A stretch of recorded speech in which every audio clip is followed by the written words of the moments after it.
Assalamualaikum warahmatullahi wabarakatuh. Alhamdulillahirabbil alamin.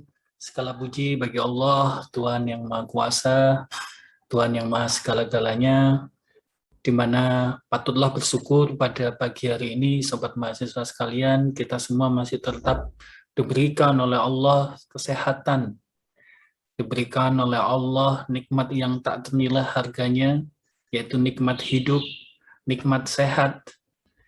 Dan kita pada pagi hari ini semoga juga selalu dilimpahkan keluasan ilmu, keluasan berpikir, keluasan rezeki, dan kebijaksanaan.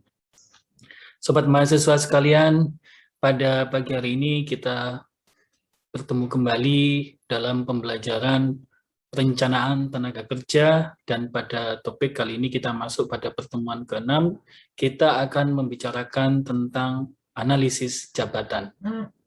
Sebagaimana yang telah kita pelajari sebelumnya, pada topik pertemuan kelima kemarin, kita telah belajar tentang apa itu analisis kebutuhan tenaga kerja. Nah, setelah kita mengetahui analisis daripada kebutuhan tenaga kerja, maka untuk memantapkan kembali dalam proses perencanaan tenaga kerja, maka pada pagi hari ini kita akan belajar tentang analisis jabatan. Apa itu analisis jabatan? Saya akan share materi saya. Jadi, analisis jabatan di sini secara konsep, dia merupakan sebuah kondisi ketika kita dihadapkan pada suatu pekerjaan, di mana manusia juga ketika dia bekerja, maka diharapkan dia masuk pada kategori manusia yang mau dan mampu bekerja dengan baik.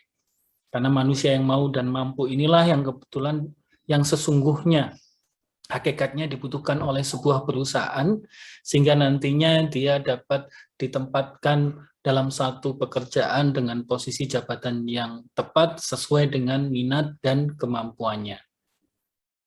Demikian pula bahwa setiap pekerjaan juga harus sesuai dengan kemampuan, bakat, minat, dan untuk sesuai itu maka setiap pekerjaan juga harus memberikan sebuah gaji yang sepadan dengan pekerjaan tersebut.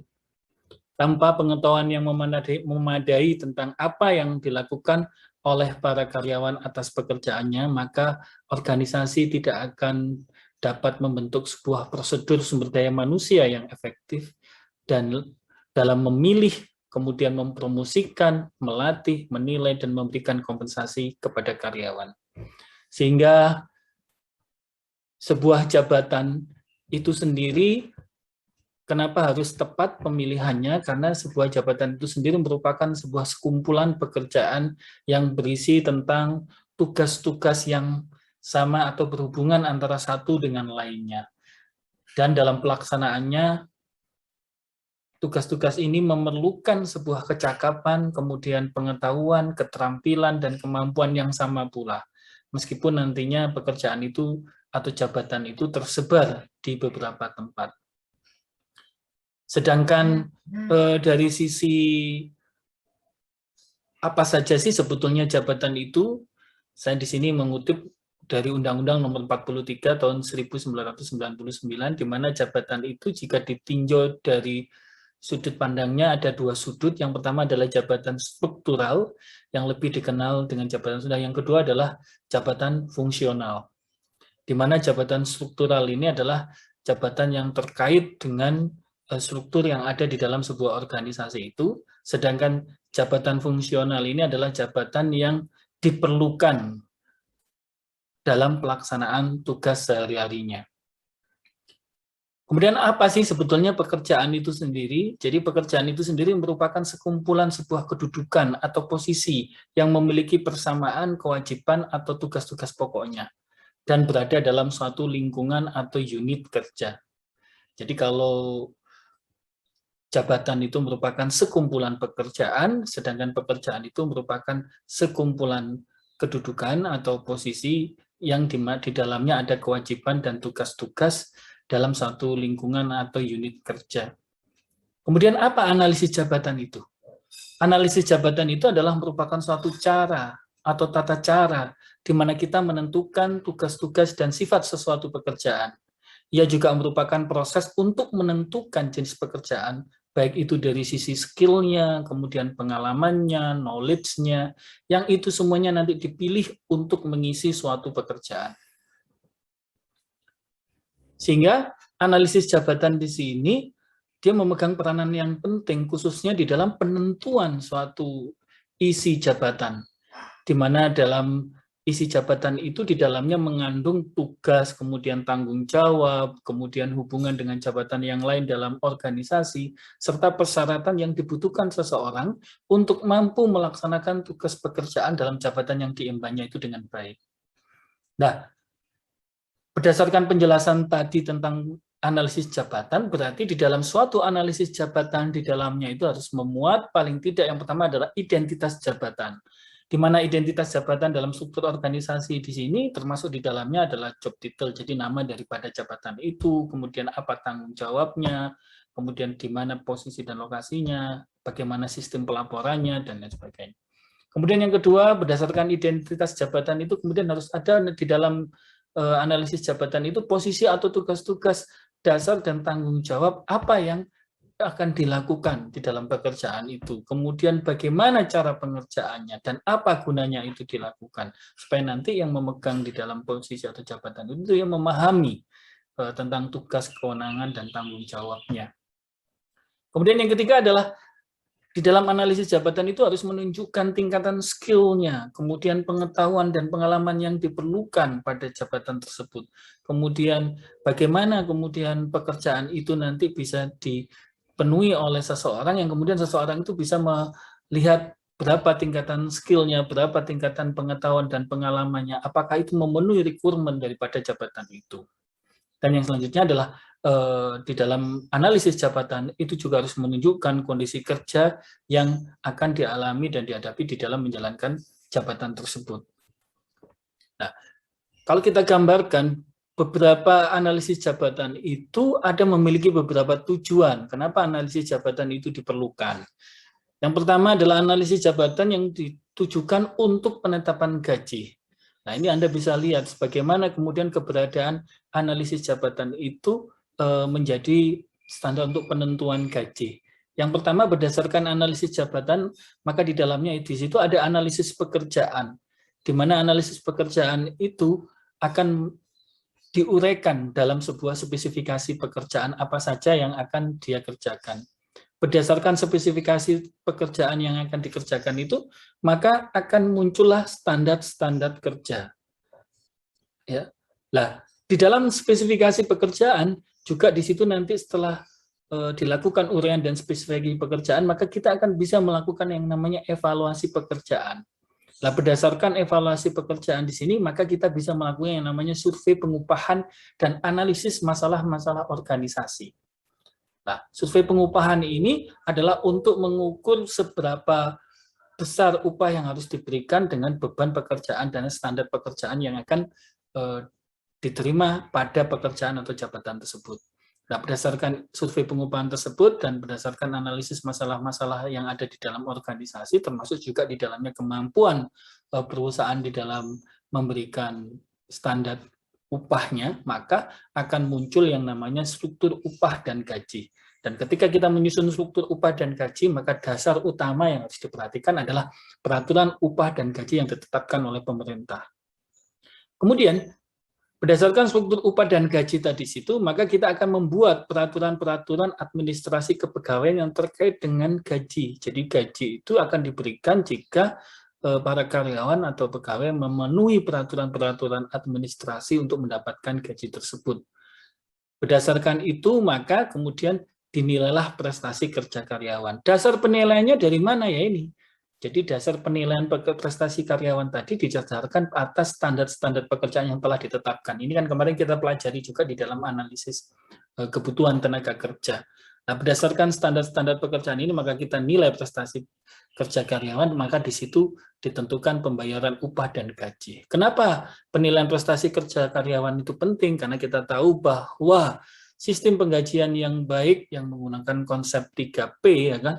P for person, P for position, dan P for performance itu akan menentukan kinerja daripada para karyawannya. Ini adalah gambaran bagaimana analisis jabatan itu dibutuhkan untuk melakukan penetapan gaji daripada pegawai.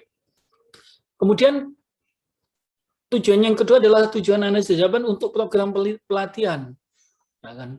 Di mana terletak tujuan jabatan untuk program pelatihan? Yang pertama adalah ketika kita merekrut seorang karyawan, kemudian setelah itu karyawan ditempatkan, otomatis pasti ada pada proses penempatannya itu pasti ada gap terhadap bidang yang pekerjaan yang akan dilakukan oleh karyawan ketika dia ditempatkan.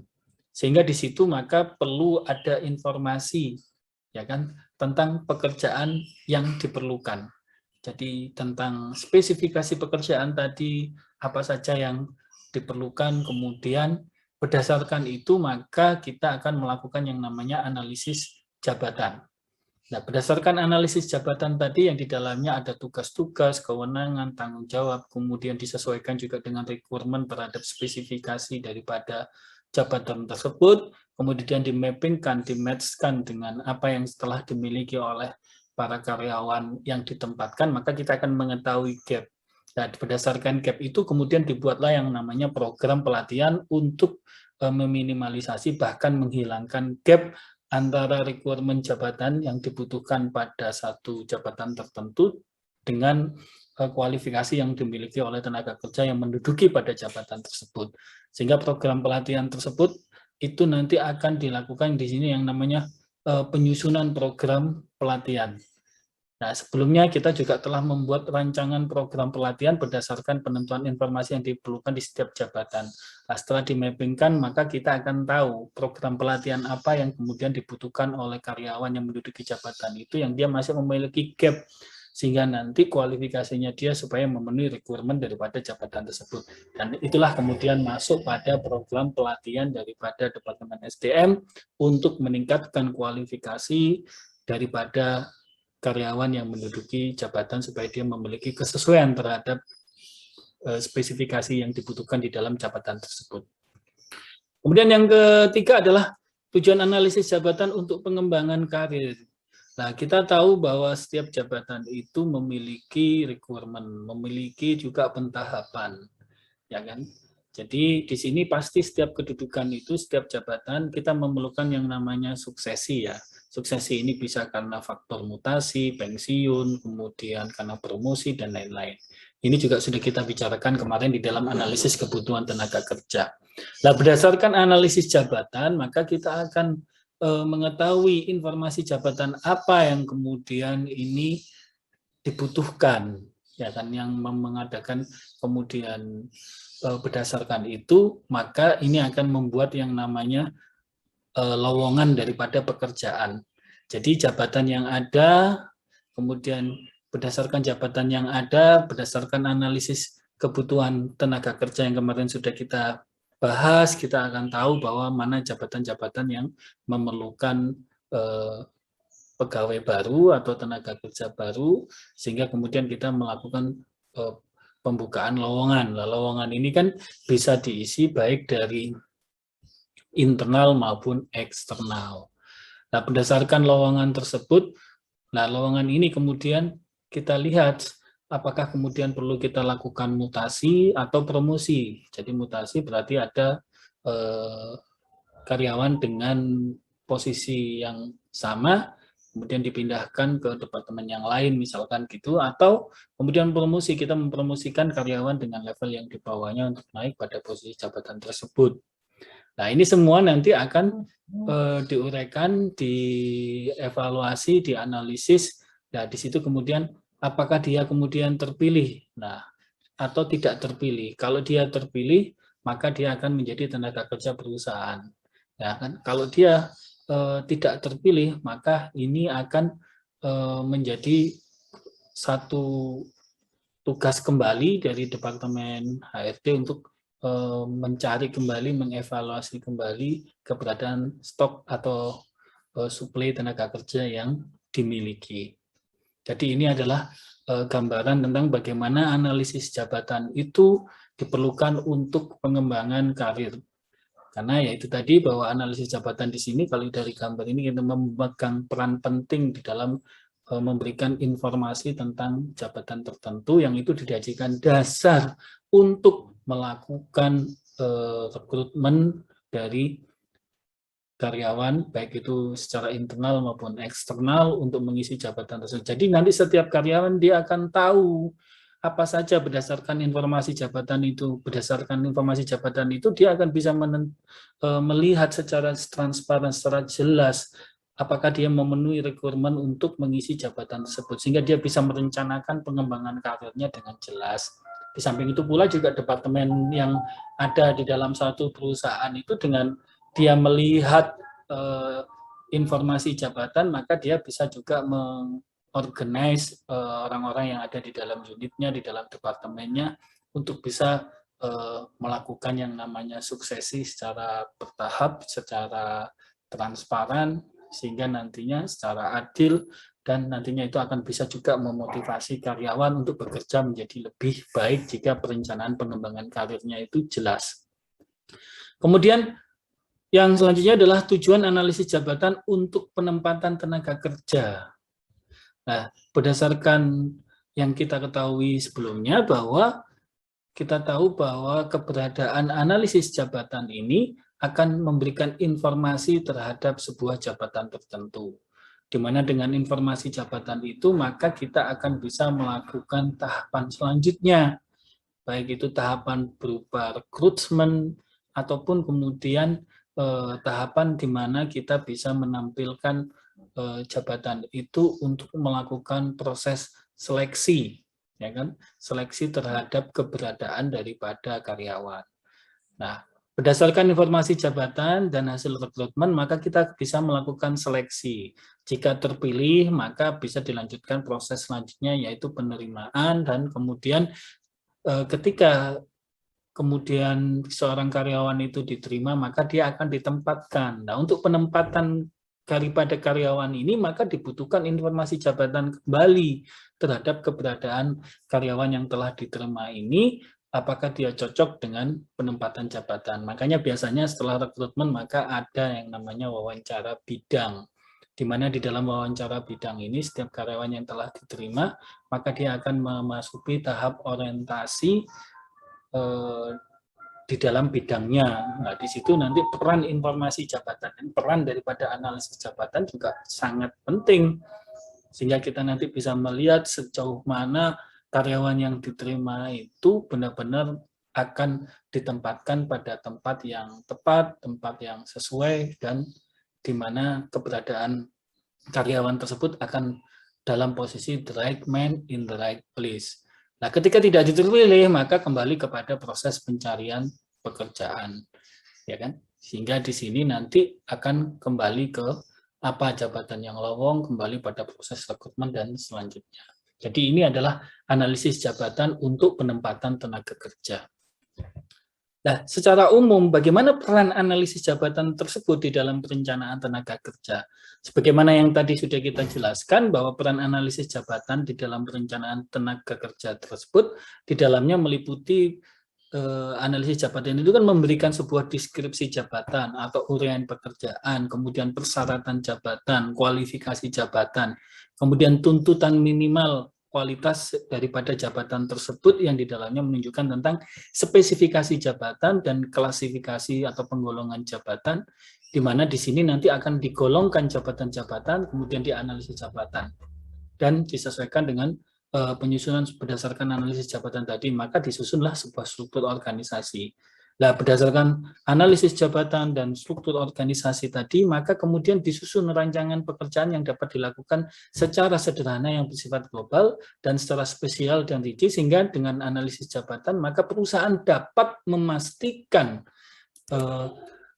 untuk memiliki jumlah dan macam orang yang tepat, pada tempat yang tepat, dan pada waktu yang tepat. Jadi peran analisis jabatan ini adalah sangat penting di dalam perencanaan tenaga kerja, sehingga nantinya perusahaan dapat memastikan berapa jumlah dan orang yang sesuai yang dibutuhkan oleh perusahaan, oleh organisasi, kemudian bagaimana spesifikasi orang yang dibutuhkan oleh organisasi atau perusahaan, kemudian dia akan ditempatkan di mana dan pada waktu yang tepat. Penting waktu ini karena mengingat efisiensi daripada sebuah organisasi itu amat sangat ditentukan dari sustainability pekerjaan yang dilakukan di dalam perusahaan atau organisasi itu. Sehingga waktu memegang peranan yang penting untuk menciptakan efisiensi daripada organisasi. Kemudian, apa saja sih jenis-jenis analisis jabatan? Nah, tadi kita juga sudah kita jelaskan tujuan daripada analisis jabatan. Ini amat erat hubungannya dengan jenis-jenis di dalam analisis jabatan. Di mana jenis-jenis analisis jabatan di sini, yang pertama adalah job analysis for personal specification. Di mana di sini analisis jabatan itu bertujuan untuk menentukan syarat mental yang dibutuhkan dari seorang untuk dapat sukses memangku jabatan tersebut. Jadi ini adalah terkait dengan tadi tujuan analisis jabatan untuk penempatan dan pengembangan karir daripada karyawan, sehingga nanti dengan personal spesifikasi yang telah dijelaskan di dalam analisis jabatan, maka seseorang akan dijamin kesuksesannya atau dipastikan kesuksesannya untuk memangku jabatan tersebut. Kemudian yang kedua adalah job analysis for training purpose. Jadi tujuan analisis jabatan untuk perencanaan daripada pelatihan dan pengembangan karyawan.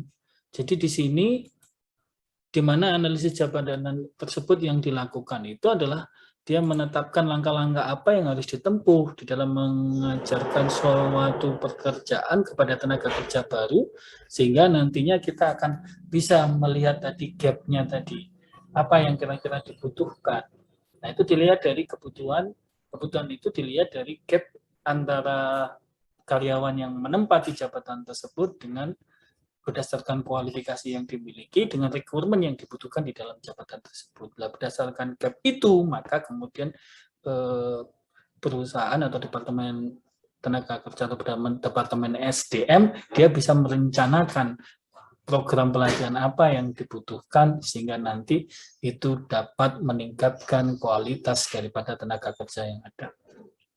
Kemudian selanjutnya adalah job analysis for setting rates. Ini tadi, jadi keberadaan analisis jabatan yang ditujukan untuk menilai daripada keberadaan masing-masing jabatan suatu organisasi.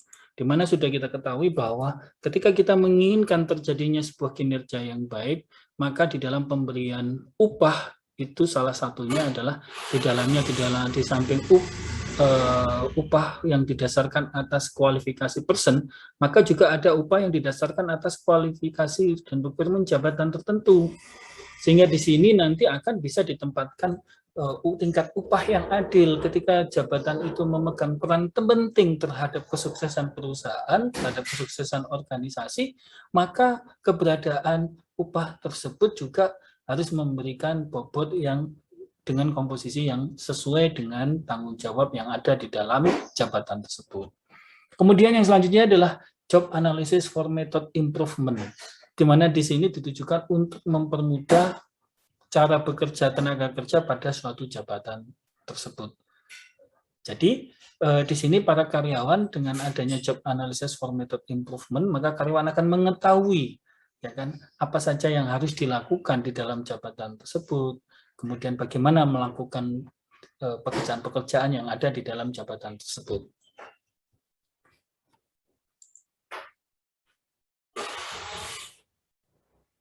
Nah, bagaimana kemudian model daripada analisis jabatan? Jadi cara melakukan analisis jabatan ini ada beberapa model. Yang pertama adalah menggunakan kuesioner. Jadi kuesioner di sini kita akan membuat sebuah daftar pertanyaan yang kemudian kita kirimkan kuesioner tersebut kepada orang yang menduduki jabatan yang akan dianalisis. Maka dengan di situ kita akan tahu apa saja sih tugas-tugas yang selama ini sudah dia kerjakan, bagaimana aktivitas kerjanya, dan bagaimana cara dia memegang tanggung jawab yang mereka emban. Di situ maka kita akan melakukan sebuah analisis untuk melihat keberadaan daripada satu jabatan, apakah telah dapat dilakukan dengan baik oleh karyawan yang mendudukinya. Kemudian yang kedua adalah metode observasi. Di sini adalah metode yang digunakan untuk mengumpulkan informasi dengan mengamati individu-individu yang melakukan pekerjaan itu, kemudian kita catat, dan kemudian berdasarkan catatan kita itu di dalamnya akan menunjukkan uraian tugas dan kewajiban yang sudah dilakukan oleh karyawan tersebut. Tapi metode observasi ini karena metodenya berupa pengamatan langsung, maka akan membutuhkan waktu yang cukup panjang. Dan ini jika pekerjaannya sifatnya moving, berubah-ubah, maka akan kesulitan, ya kan? Maka metode observasi ini sangat tepat jika dilakukan pada jenis pekerjaan yang bersifat pengulangan atau standar, ya kan? Jadi ya given itu saja yang dia lakukan, itu saja yang dikerjakan di dalam jabatan tersebut, itu maka bisa digunakan metode observasi. Kemudian yang selanjutnya adalah metode wawancara, di mana di sini pekerja kemudian diseleksi. Setelah itu dia diwawancara di tempat pekerjaannya, dan kemudian mereka sambil diwawancara kemudian dilakukan sebuah analisis. Biasanya di sini wawancara yang digunakan itu bersifat wawancara individual, kemudian wawancara kelompok, dan wawancara terhadap penyelia atau supervisor yang memimpin daripada jabatan tersebut. Kemudian yang selanjutnya adalah metode logbook, di mana metode logbook ini adalah dengan kita meminta para karyawan untuk mengisi buku harian kerja, ya kan? Jadi yang memegang jabatan itu kita berikan logbook, kemudian kita minta isi apa saja aktivitas-aktivitas secara harian dan tugas-tugas yang sudah mereka lakukan. Nah, kemudian bagaimana kita melakukan analisis jabatan? Nah, langkah-langkah di dalam melakukan analisis jabatan di sini, yang pertama adalah kita melakukan pengenalan organisasi dan tipe-tipe pekerjaan secara umum. Di mana di sini setelah kita memahami apa saja sih pekerjaan-pekerjaan yang akan dianalisis, ya, dikaitkan juga dengan bagaimana peran pekerjaan tersebut terhadap pencapaian tujuan organisasi. Nah, berdasarkan itu kemudian kita bisa melakukan atau memilih pekerjaan yang akan kita analisis. Setelah itu dilakukan identifikasi pekerjaan yang dianalisis tersebut. Setelah kita mengidentifikasi pekerjaan yang dianalisis, maka kemudian selanjutnya kita menyusun daftar pertanyaan. Ini jika kita menggunakan metode questionnaire tadi ya. Setelah itu kita kumpulkan data-data tadi. Setelah itu disempurnakan. Nah, setelah itu kita susun yang namanya di dalam berdasarkan data-data tadi, maka kita buat yang namanya deskripsi pekerjaan, kemudian spesifikasi pekerjaan, kemudian buat standar-standar pekerjaan yang nantinya itu berdasarkan informasi yang kemudian kita masukkan di dalam aplikasi, maka itu bisa diinput di dalam sistem informasi SDM, dan itu akan menjadi dasar pada proses rekrutmen dan perencanaan tenaga kerja. Jadi ini para mahasiswa sekalian yang bisa saya jelaskan pada pertemuan kita kali ini.